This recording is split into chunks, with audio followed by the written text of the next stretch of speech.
Hello. Cameron and David. Correct. Welcome. Tell me, what's the title of your film? Continuum Against All Odds. Okay, and what's the subject matter? It's about the World Solar Challenge and the University of Michigan's solar car team, which has 2 decades?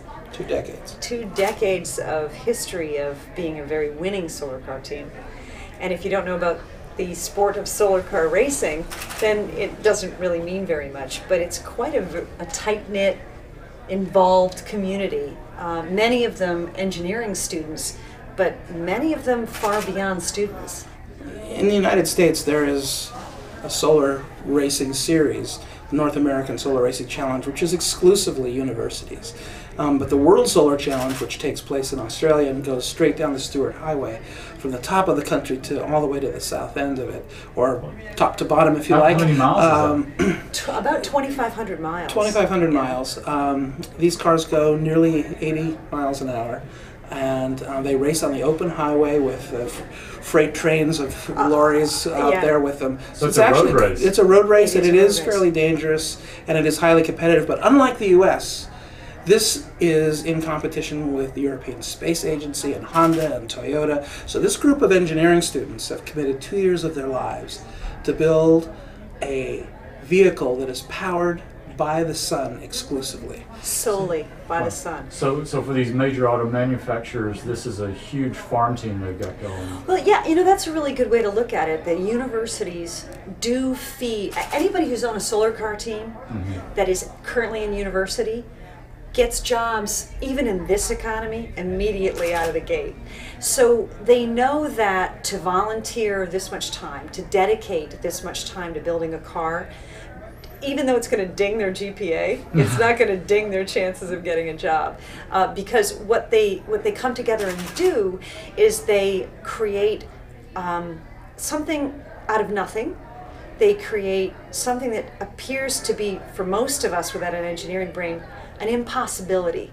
They create a vehicle that is road safe, that can go over 80 miles an hour, solely on the power of the sun, and they create it without any dime that isn't fundraised by themselves. Wow. So when we say that these cars are worth nearly $1 million and that the team's budget over those 2 years is nearly $2 million, every single one of those dollars is raised by the team.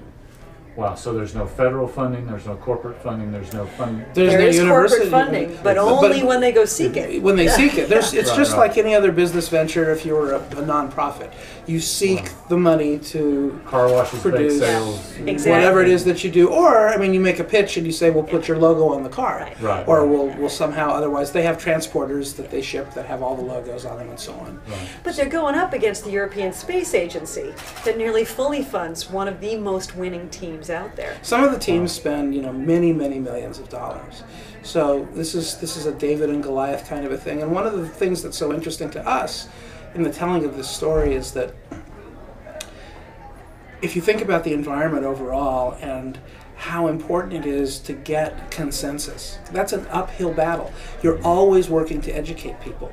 Well, this Miss Michigan team is trying to compete with very large organizations that do this more as an engineering study or for pride.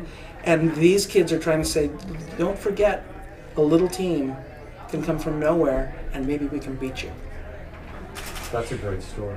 And we can beat you with technology that will be real one day. It's very easy for a layman to look at this car and say it's impractical. It carries one person in an uncomfortable position. It only goes 80 miles an hour. It only goes 80 Yeah, it's worth way too much money. The impracticalities often grab a hold of a layman. But what's happening with this technology is that it's literally gone in 20 years. This solar car technology has gone from it taking teams 2 weeks to cross the continent of Australia, many of them never making it, to them crossing the continent of Australia, sometimes on cloudy days, in less than 4 days. And so you have a technology that literally is moving forward, and these students are creating more and more viable vehicles. more and more viably designed to actually take this technology, maybe not solar car, but solar powered technology to the next level. Yeah, the overall experience isn't limited to the automotive industry. It's about taking energy from the sun and utilizing it in a way that has a very small carbon footprint. Purely clean and extraordinarily powerful, and plenty of it, especially in Australia, which is in its 6th year of drought. There's nobody that knows about water conservation like an Australian. Wow. Now, as far as these car companies go, what do you get a sense of what Honda and Toyota are seeing for the future in this? Sadly, I don't think you really get that with their solar, because hybrid electrical have come so far, and we see those vehicles now on the road. But I think that once some of these newer powertrains shake out in the consumer market, solar might be looked at. Solar's not really a mechanism for powering a vehicle. I mean, if we look at electric cars, they aren't powered by the sun, but solar cells in a vehicle could power the audio system or all of the other things that go on in a car, and then that eliminates an alternator and a battery and acid in the bat. So there's all kinds of ways you can think of it, but this can also be used in a myriad of other ways. What this really is doing is it's a way to create a competition. If you simply said, how do we harness the energy of the sun, how do we put it in a box, and how do we make something pop out of the box, well, that might be fun for somebody who has a propeller spinning on his head. But for the general public, if you make it a competition across an open road, 2,500 miles, people have been injured, and in other races have even been killed. It's not something that's completely safe, so that thrill factor is in there. Well, then that's something to be pushed for, and if you give a bunch of engineering students from Michigan, where their winters are 20, maybe 30 degrees below zero on certain days, and give them the opportunity to go around the world and to compete against these guys.